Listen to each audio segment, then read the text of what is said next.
Nag-deliver muna ako ng scaffolding dito sa may Buena Vista. May nagrenta ng 3 pares eh.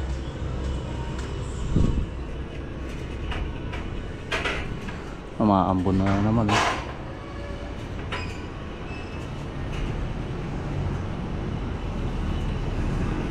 Ito pinupinturahan nila. Malapit lang sa gate. Ayan, ang kausap ko na bata. Nagre-repaint sila. Ayan, update tayo dito sa ating ginagawa dito. Ito yung isang powder room. Ayan, bali walang hamba to. Ayan, pinakantuhan na lang ng may-ari dahil meron siyang pinto dito na PVC. So yun na lang daw yung gagamitin niya. Pero ano na lang, hindi na lalagyan ng hamba, nakanto na lang. Yan. Ano yan? 80. Malapad siya. Tapos 2 meters lang yung height niya. Pinakanto na ni James. Dito tayo sa loob.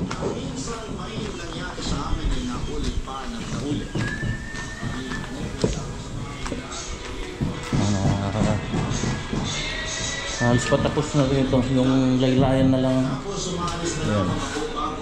Babaan na lang. Kaso dilipat muna namin yung mabang na yun sa lavatory. Tapos susunod muna mamaya. Sabi na yun sa taas. Magtator niya dito. Ayan. Cute ng CR na to. Parang ano lang din, powder room. Malinis. Dito tayo sa kabila. Ito na grout ko na kanina to.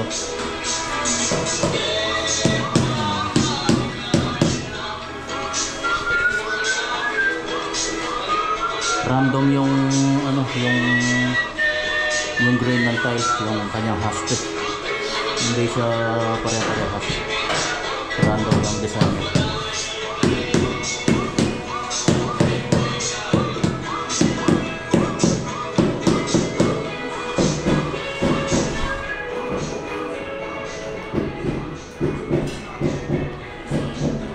Malamang bukas dalawa na lang iiwan ko dito. Hindi kami nakapag ano sa Bamban.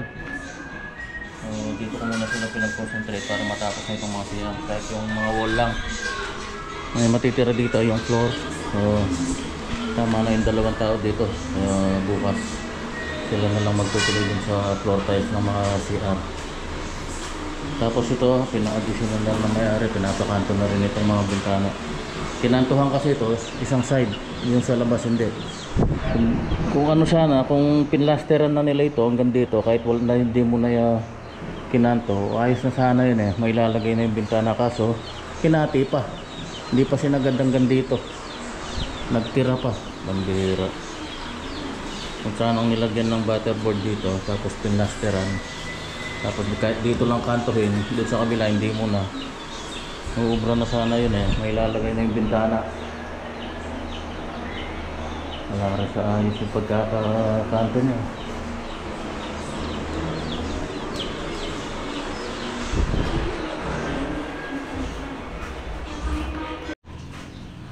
Okay. Tapos na maghapon. Yun o, yung ganda. Tapos na itata rin ito. Konti na lang yan. Yung laylayan na lang na kabila. Bukas mapufloringan naman ito. So silang dalawa ni James bukas dito. Una ko na muna yung mga CR. Kaming 4 sa Bamban muna.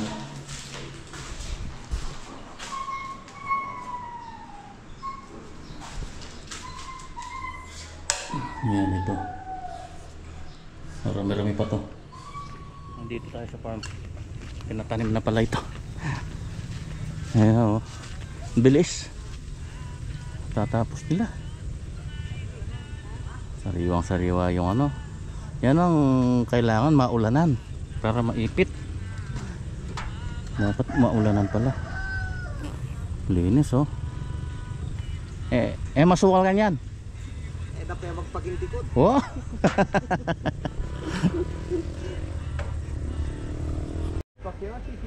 Kinulang pa pala yung ano, yung binhi. Hindi pala, babalikan na lang daw bukas. Ganda niyan, umulan. Tingnan nga natin yung bagong pisang bibe. Ayun, nako. Tatlo lang. Namatay yung iba kasi napisa. Napapisa na tapos nababad sa tubig, nilamig yun, namatay. Buti nga to, nakasurvive eh. 13. Tatlo lang yung nabuhay, ayan oh. May 3 bibe akong nakita. Mukhang mahina pa yata yung isa.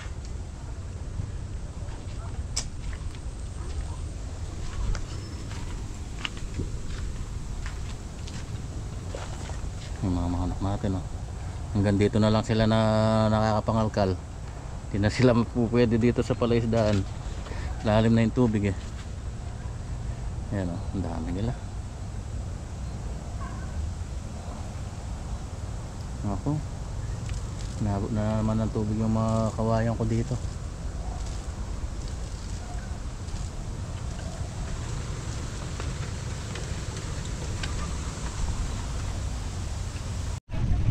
Iyan o, sakto, umuulan na. Ang ganda ng ano, timing. Para siguradong tutubo yung ating kamote. May mga taga-tanim. Marami sila. Marami nilang tinamnan ngayon. Oh. Karakalyutan na eh. Kaninang umaga ito. Tsaka yun dun. Karakalyutan na eh.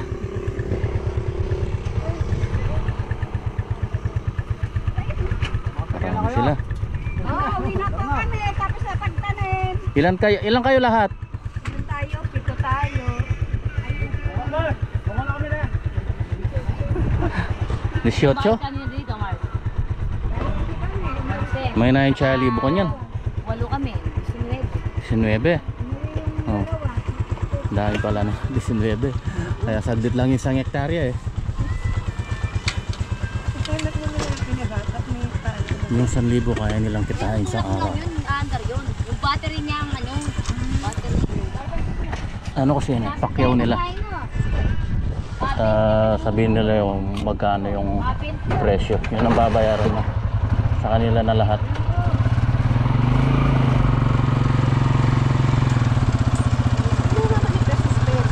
Kaya sa kanila na lahat, sila nang magpuputol ng binghi. Pero yung magtutudling sa atin, basta tanim lang sila. Yung sa atin yan, pakyaw niya 6.5 sa kalahating hektarya yan. Good morning. Yan, sa wakas makakapagtrabaho na tayo sa may Bamban.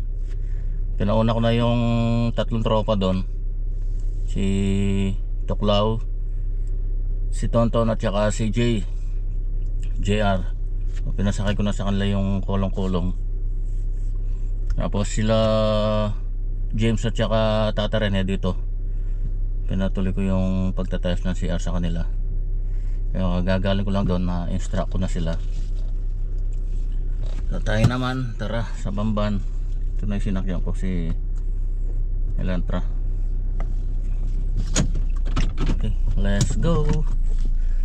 Ang ganda na yung panahon. Kanina medyo parang ambon-ambon lang na maliit, parang hamog lang.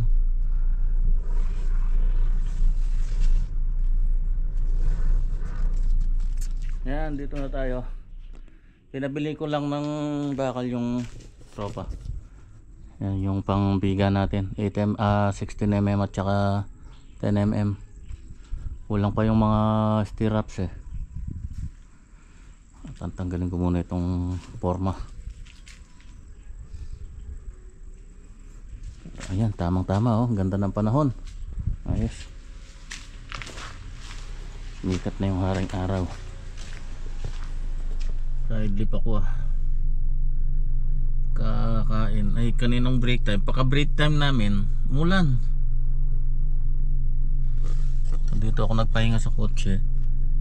Sila nandiyan sa mga puntod. Diyan sila naiiga.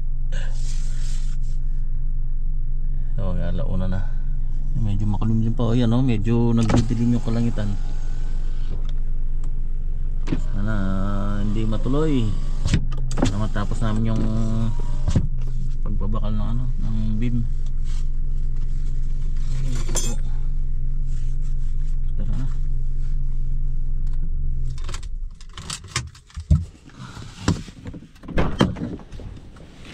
Ay, ang dilim mo.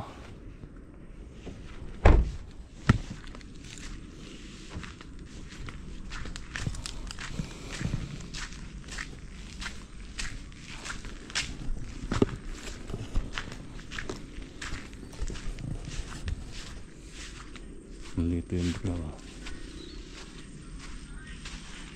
Yeah. Kandila na lang kulang kayo, no? Huh?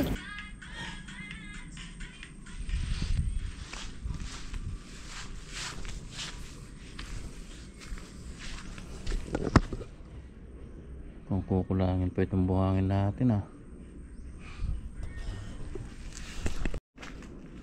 Ay, ayan. Tapos na naman maghapon. Pagsampa na kami ng kabiyak na forma. Ayan, bali yung nosing dito sa loob para flash lang siyang tingnan sa labas. So yan na yung forma natin sa loob yan. Tapos papatong yung ano dyan, yung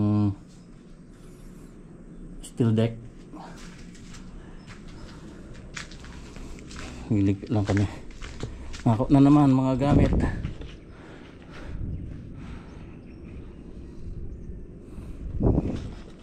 Ganda yung panahon ngayon, no? Maliwalas. Yun, ang ganda.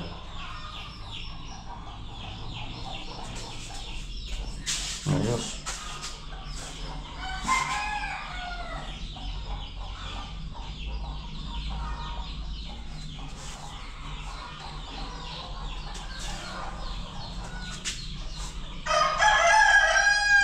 Grout na lang.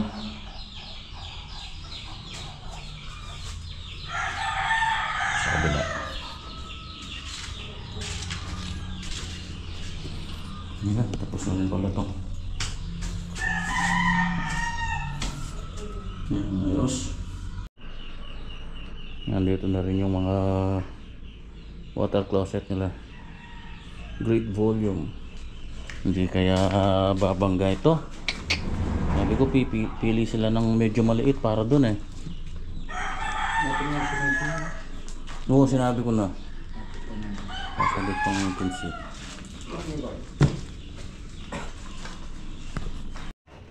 One piece. Hindi obra yung isa. Yung iba pupwede dito. Pero ano pa rin, gipit pa rin. Sikip lang itong CR. Halos 70 yun eh. Okay pa naman, may madadaanan. Kaso yung sa kabila, hindi talaga obra.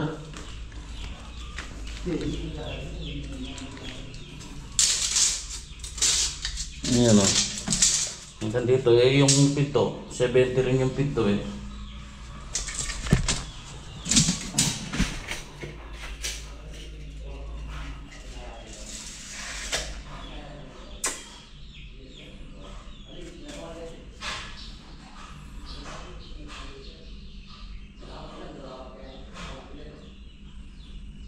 Hindi obra.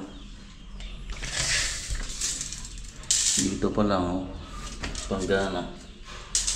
Laki kasi ng pinto, dapat 60 lang mga pinto pang CR. Pagka mga ganito kaliit, pwede ka mag 70 kung maluwag yung CR. Ang laking kakainin space nya, no?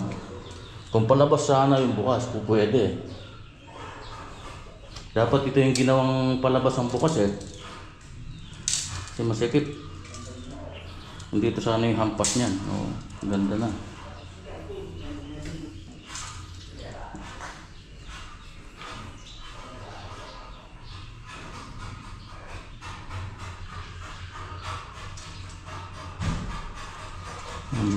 Dito walang problema, tsaka doon sa kabila.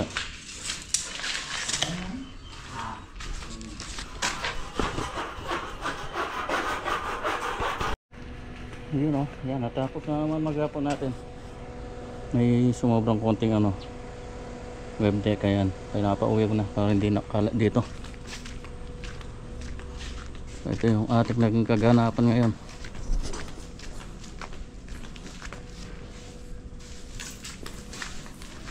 Halos tapos na naming bakalan na. Bukas sidings naman, forma. Ayan o, bilis. Malit lang eh. Ayan, nakakordon na rin yan. Tatag yan. At magtatalong ka pa sa taas. Ang ginamit kong pang ano, tubular na yun, 2x2, tsaka yung 2x3 na retaso ko dun sa bahay. Hindi lang ako dyan. Ayos na. Gandang buhusan. Sabado. Linggo. Para available lahat yung mga tao. Saglit lang to. Kalahating araw tapos yan. Wala na. Ngayon. Si Kita kaya? Oo. Ang ganda ng panahon ngayon. Grabe. Hindi nagtago yung araw. Buong maghapon dito. Hindi man lang kumulimlim eh. Pero sa bahay kanina, sabi ni Mahal, mulan. Dito hindi naman eh.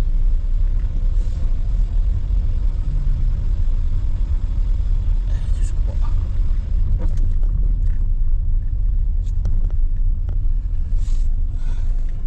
Grabe traffic. Sino? Ano ba? Ano ba ginawa mo? Ganyang oras talaga rush hour kasi mga labasan ng mga nagtatrabaho, mga empleyado, mga estudyante. Ayan, punong-puno yung kalsada ng sasakyan. Tapos mga estudyante. Usad pa ko magmula doon sa Sibera. Classmate ko siya noon. Ex-boyfriend ko siya nung high school. Buti na lang nandiyan si Papa Dudut. Bakit sinabi mo pa yan? Anong nakakatawa? Sorry. Tumigil ka na nga, Gino. Kilala ko yan. Siya si Sherwin. Sherwin, ito naman ang boyfriend ko, si Gino. Ito na yung mga tropa ko. Gino, Tropa na dyan sa nice to likod meet you daw. sa may side mirror. Aalis na kayo? Niyaya ko na nga siya, di ba? Sherwin, mauna na kami, ha? Salamat sa bigay mo, ha? Walang anuman. Bye. Gino! Huwag ka nang lalapit sa girlfriend ko! Sila.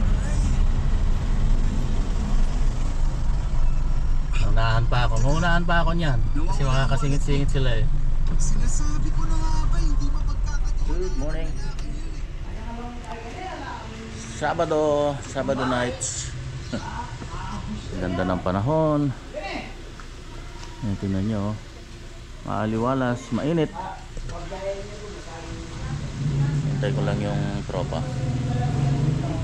Ito na yung ano, yung drum para maponduhan namin para bukas.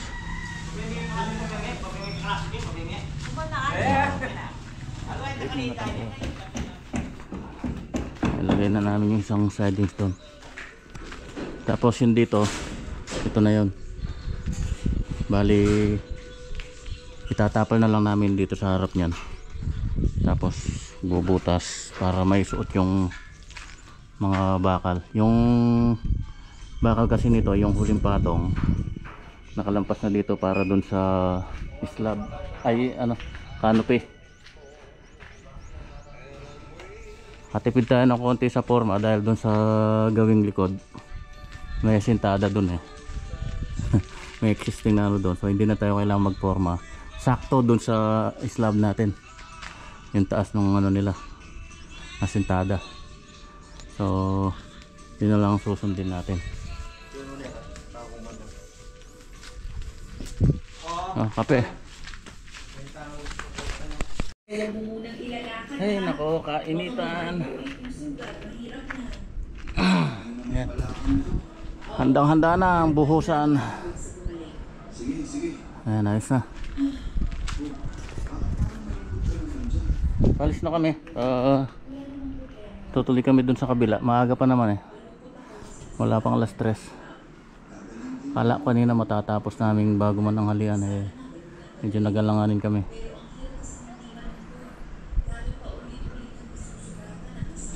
So, may nakahanda na rin tayong tubig. Tapos yung isang drum doon sa may gate doon. Puno na rin yun. So, bukas may naka-ano na tayo. Naka-prepare.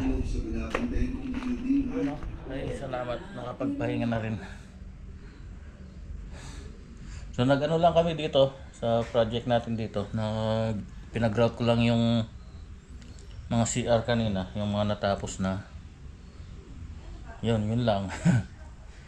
Yung isa patapos na rin, yung pinaka powder room, yun dun sa labas.